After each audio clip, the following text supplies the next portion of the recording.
Hello everyone, मैं रमन कुमार रजक स्वागत करता हूं आप सभी का अपनी यूट्यूब चैनल पर। दोस्तों, आज की चर्चा का विषय है झारखंड सर्कल में जो पीए का एग्जाम 2022 में हुआ है। आज हम लोग इसके सॉल्यूशन को देखेंगे। तो आज का जो पहला प्रश्न वो है कि IT modernisation project has how many different slots. Basically ये पूछा गया है कि आईटी आधुनिकीकरण परियोजना में कुल कितने अलग अलग खंड है। तो आईटी मॉडर्नाइजेशन प्रोजेक्ट में टोटल 8 खंड थे, 8 सेगमेंट थे, इसलिए इस प्रश्न के लिए सही आंसर रहेगा option number C. Question number दो में पूछा गया है कि एटीएम स्टैंड्स फॉर। एटीएम की फुल फॉर्म पूछी गई है कि एटीएम का पूरा नाम क्या है। तो एटीएम का पूरा नाम है ऑटोमेटेड टेलर मशीन, यानी कि ऑप्शन नंबर बी हो जाएगा इस प्रश्न के लिए सही आंसर। नेक्स्ट क्वेश्चन नंबर तीन में पूछा गया है कि which of the following is true in the case of network integrator. Network integrator के मामले में निम्नलिखित में से कौन सा सत्य है, ये पूछा गया है। ऑप्शन नंबर 1 में है कि it has 3 network provider, primary, secondary, tertiary, NSP1, NSP2 and NSP3। Option number A बिल्कुल गलत है। ऑप्शन नंबर बी में है कि it has only 1 network that is NSP1, ये भी बिल्कुल गलत है। ऑप्शन नंबर सी में है कि it has 2 networks that is NSP1 and NSP2। Option number C बिल्कुल सही है। NI में 2 नेटवर्क सर्विस प्रोवाइडर हैं और वो है NSP1 and NSP2। Option number सी हो जाएगा इस प्रश्न के लिए सही आंसर।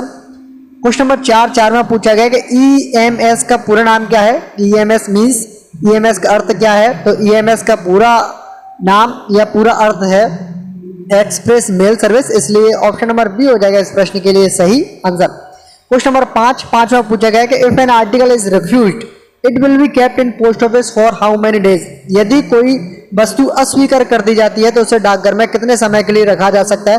तो इसे रिटर्न टू सेंडर इमीडिएटली कर दिया जाता है, यानी कि ऑप्शन नंबर बी हो जाएगा इस प्रश्न के लिए सही आंसर। क्वेश्चन नंबर 6 में पूछा गया कि memorandum of distribution of work is issued by.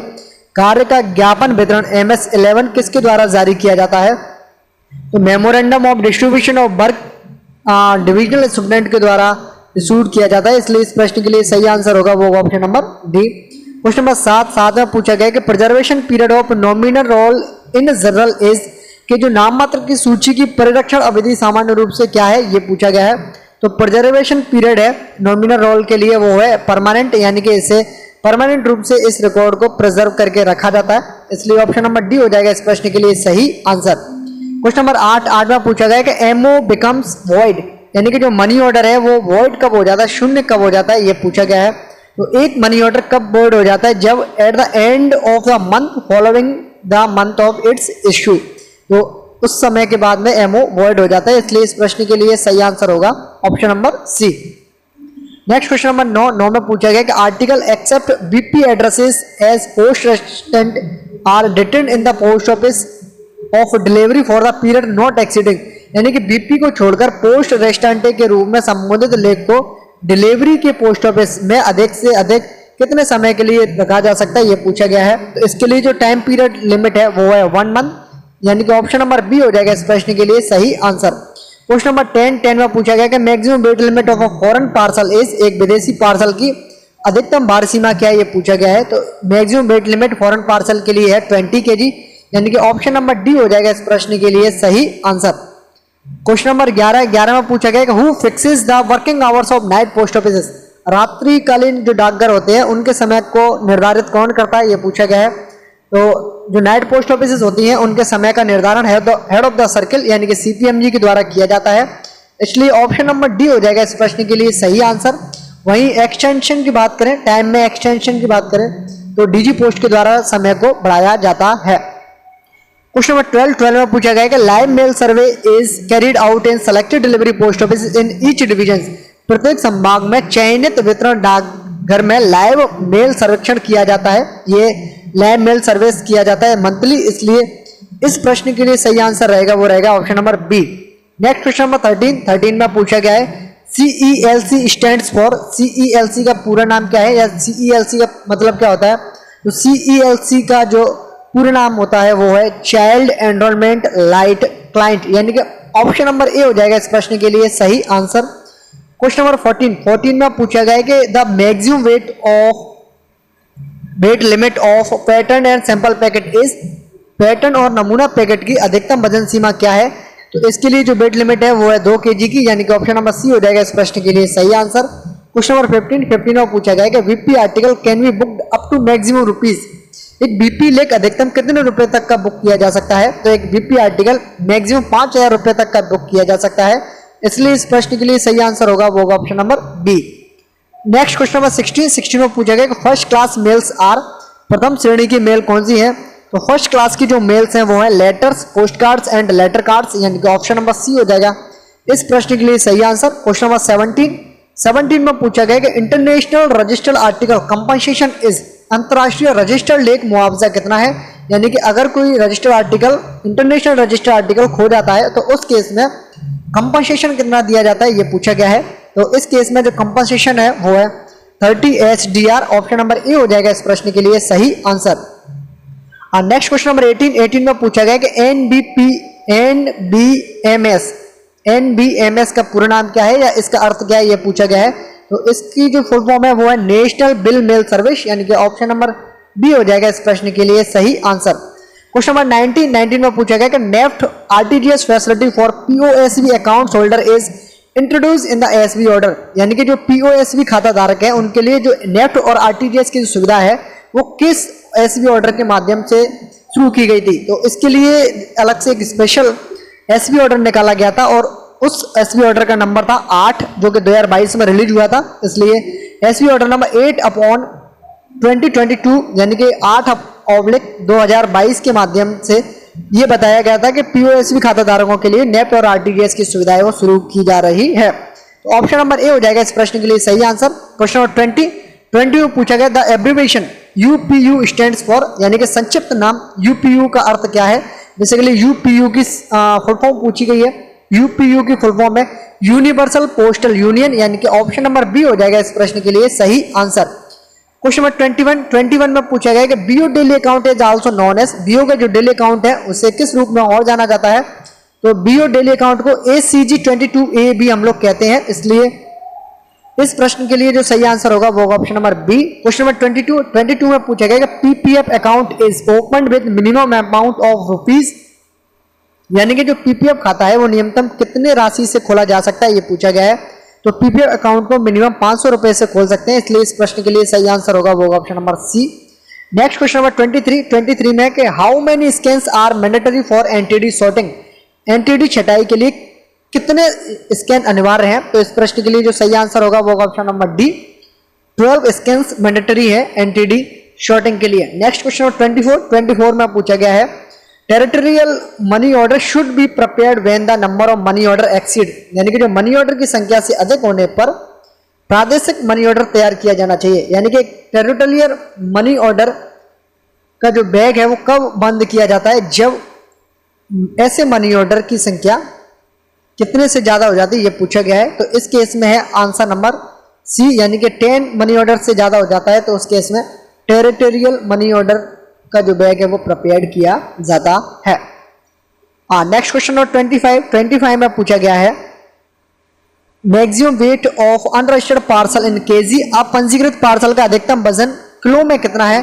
तो एक unregistered parcel maximum 4 kg kilogram तक हो सकता है, यानी कि ऑप्शन नंबर बी हो जाएगा इस प्रश्न के लिए सही आंसर। एक अनरजिस्टर्ड पार्सल मैक्सिमम 44 किलोग्राम का हो सकता है। क्वेश्चन नंबर 26 में पूछा गया है कि switch is installed between which 2 components, switch किन दो घटकों के बीच स्थापित किया जाता है? अकॉर्डिंग टू मी इसका जो आंसर है वो होगा option number 1, computer and UPS। Next question number 27 में पूछा गया कि दर्पण स्टैंड्स फॉर, दर्पण का क्या अर्थ है? तो दर्पण की फुल फॉर्म है digital advancement of rural post office for a new India, यानी कि ऑप्शन नंबर ए हो जाएगा इस प्रश्न के लिए सही आंसर। क्वेश्चन नंबर 28 में पूछा गया कि फॉर युगल सुरक्षा जॉइंट लाइफ एश्योरेंस, जैसे हम लोग बोलते हैं, टर्म पीरियड इज, यानी कि युगल सुरक्षा या संयुक्त जीवन बीमा अवधि के लिए कितनी अवधि है, ये पूछा गया है। तो युगल सुरक्षा पॉलिसी होती है उसके लिए मिनिमम टाइम पीरियड है 5 ईयर्स और मैक्सिमम की अगर हम लोग बात करें तो वो है 20 ईयर्स, यानी कि ऑप्शन नंबर ए हो जाएगा इस प्रश्न के लिए सही आंसर। नेक्स्ट क्वेश्चन नंबर 29 में पूछा गया कि the nomination can be made in PLI में कितने नॉमिनेशंस अलाउड है, ये पूछा गया है। तो मैक्सिमम 3 नॉमिनेशंस PLI में अलाउड है, यानी कि ऑप्शन नंबर सी हो जाएगा इस प्रश्न के लिए सही आंसर। क्वेश्चन नंबर 30 में पूछा गया identify wrong term on the loan of the policy. किसी भी पॉलिसी पर लोन लेने के संदर्भ में कौन सा स्टेटमेंट गलत है या ऑप्शन गलत है, ये पूछा गया है। तो पहला ऑप्शन है EA policies loan can be availed after 3 year. Option number A बिल्कुल सही है। ईए पॉलिसी पर 3 साल कंप्लीट होने के बाद में पॉलिसी के लोन फैसिलिटी उपलब्ध हो जाती है। ऑप्शन नंबर बी में है WLA policy loan can be availed before 4 year. तो 4 साल के बाद में WLA पॉलिसी पर लोन लिया जा सकता है, बिफोर नहीं ले सकते, आफ्टर 4 ईयर लेना है। तो हमसे पूछा गया कि रॉन्ग टर्म रॉन्ग यही है और बाकी के इस प्रश्न के लिए जो सही आंसर होगा वो होगा option number B.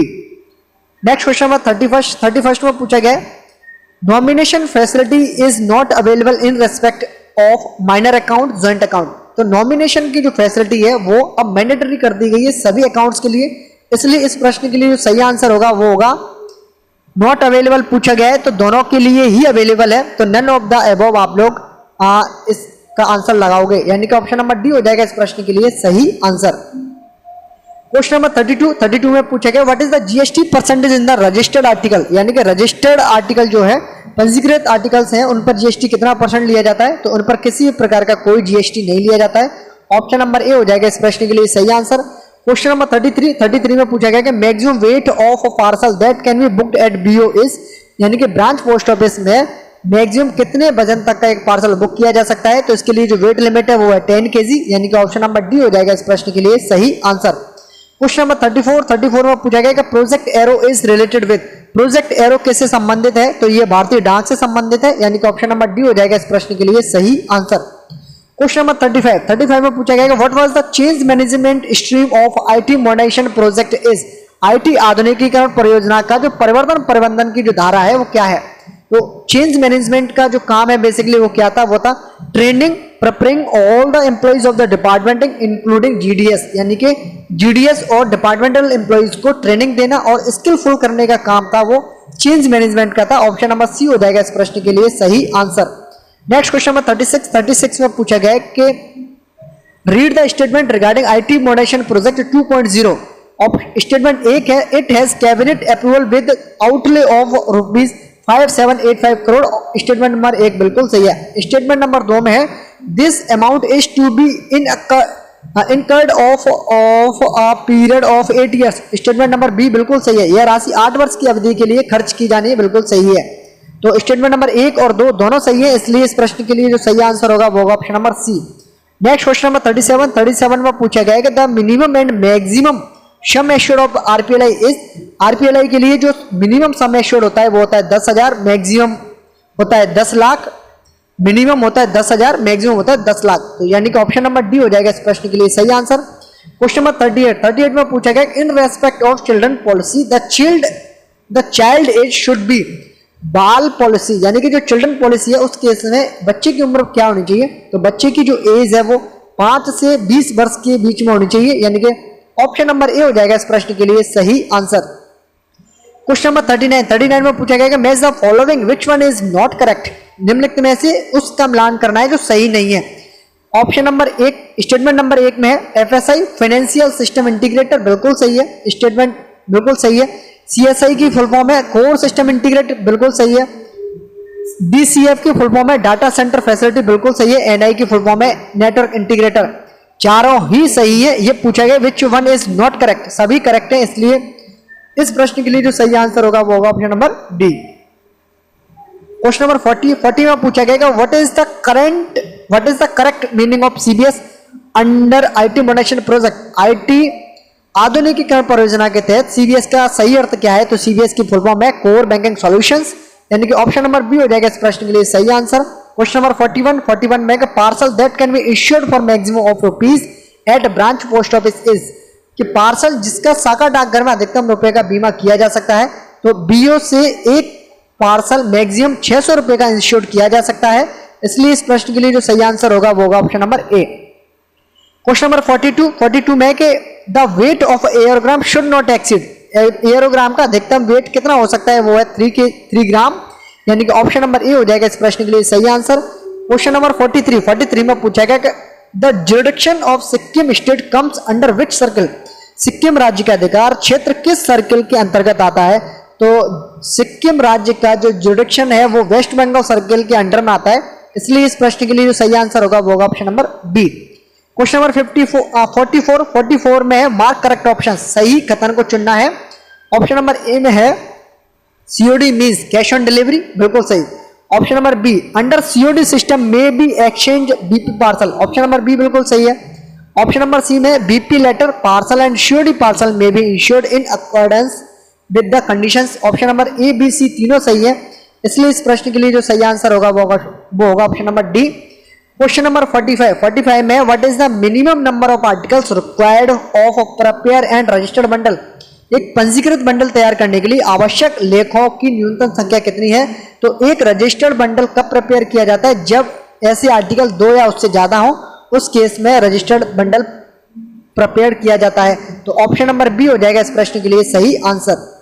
Question number 46 में पूछा गया है कि अब minimum quantity of how many pieces can be accepted under the direct post, direct post के तहत न्यूनतम मात्रा में कितने पीस स्वीकार किए जाते हैं। तो ऑप्शन नंबर ए 1000 पीसेस स्वीकार किए जाते हैं, ऑप्शन नंबर ए हो जाएगा इस प्रश्न के लिए सही आंसर। क्वेश्चन नंबर 47 में पूछा गया है कि amount invested in KBP doubles in how many months, KBP के तहत निवेश की गई राशि कितने महीनों में डबल हो जाती है। तो इसका आंसर है ऑप्शन नंबर डी 124 महीनों में।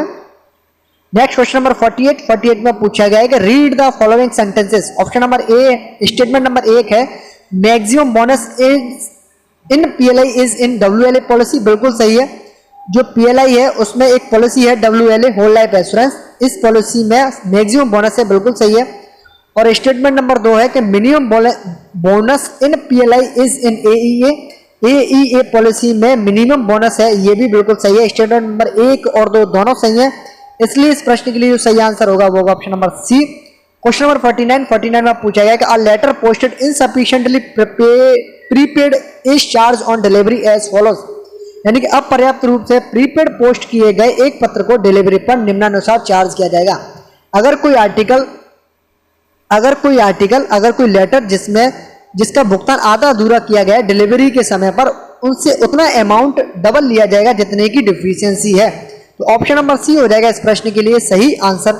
क्वेश्चन नंबर 50 में पूछा गया कि closure is allowed in Sukanya Samriddhi account after the girls attains the age for the purpose of marriage, Sukanya Samriddhi खाते में लड़की के विवाह के लिए एज कितनी होनी चाहिए, उस समय खाता क्लोज करवाने की परमिशन है। तो सुकन्या में से पैसे निकालने के लिए जो फर्स्ट कंडीशन है वो है ये है कि लड़की की एज 18 ईयर्स होनी चाहिए शादी के लिए अगर पैसा निकालना है तो। ऑप्शन नंबर सी हो जाएगा इस प्रश्न के लिए सही आंसर। और इसी के साथ में हम लोगों ने झारखंड सर्कल के डिपार्टमेंटल के जो क्वेश्चन है 50 हम लोगों ने कवर कर लिए हैं। उम्मीद है आप लोग अपने आंसर्स को चेक कर लेंगे। और इसी नोट पर इस वीडियो को करता हूं मैं एंड। ये है अंत इस वीडियो का। धन्यवाद।